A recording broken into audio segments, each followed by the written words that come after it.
Hey guys, Mark here with Mark's Old Scale Trains. Wanted to do a video today. I had a couple of requests on this, on how I'm actually hooking power up to the tracks on my layout.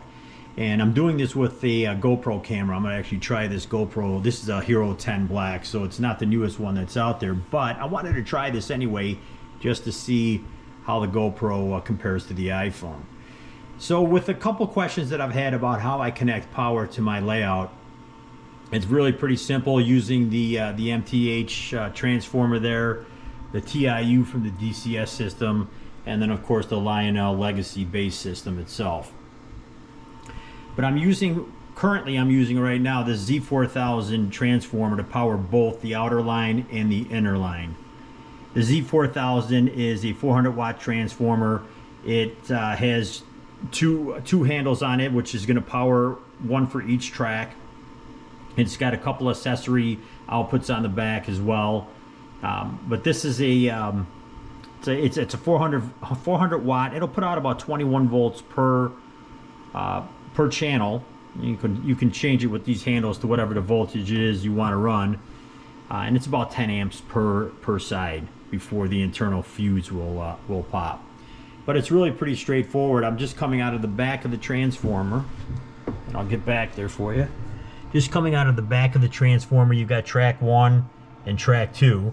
And all I'm doing is you can follow these right up to the TIU, which is right here. And I'm going into the input fixed voltage 1 and the input fixed voltage 2. This is the other side. And then I'm coming out of the TIU and I'm going into a couple of terminal strips that I have on the other side of this wall, which I'll show you here in a second. Okay, so here we are on the back side of the layout, and what I have here are two terminal strips from MTH. The part number is 50-1020, and I have one for the outer line and one for the inner line that I currently have up above on the layout. And all these are doing is these are powering the layout. So I've got it coming out of the output of the TIU, it's running down and to the input of the terminal strip, and that's on both sides. So I've got fixed 1 and fixed 2 up top, fixed 1 and fixed 2, and it's coming down and going into the terminal strip. And each terminal strip is powering each track section, each loop that I have up top. Now you can see here, right now I've got some temporary wires, it's really just for testing purposes at this point, but you can see here you've got a positive and a negative. You got A and B on both sides. These are 24 terminals on each one, and you got a positive and negative. So obviously your center rail and then your ground rail, or vice versa. I might have pointed wrong there. Whoop, and I just knocked that right out. But basically that's what these are going to do. These are going to power the sections of track. Now when I say sections of track, what I'm going to do is I'm going to isolate sections of track on each line. I'm going to probably keep it to about 6 foot. I'm going to isolate the center rail, meaning I'm going to cut the center rail and give myself 6 foot segments throughout the entire loop of track. And each 6 foot segment is going to get a power drop from the terminal strip here. Okay, so it's going to go, I'm going to hook it up here, and then I'm going to solder it to the track up above. But each of those sections are going to get a power drop from here.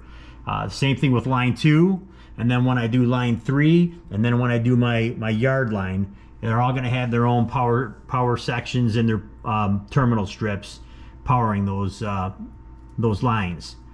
And the reason why I'm doing that in the 6 foot sections is it helps the MTH signal remain strong throughout the entire layout when you do it in track signal, in track sections or track blocks, if you want to call them that.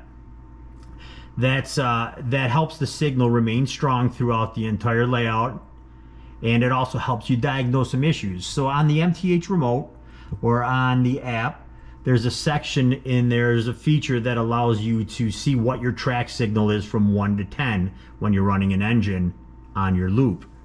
And it helps you, when you isolate the rails like that and you do track sections, it'll help you determine if there is an issue, where that issue might be. So if you're running your transit layout and you're having some issues in a certain section, and you notice on the MTH app under the track signal feature that you're only getting a 3 or a 5 instead of a 10, now you know something's wrong, and you can go back and you can diagnose that issue and fix it.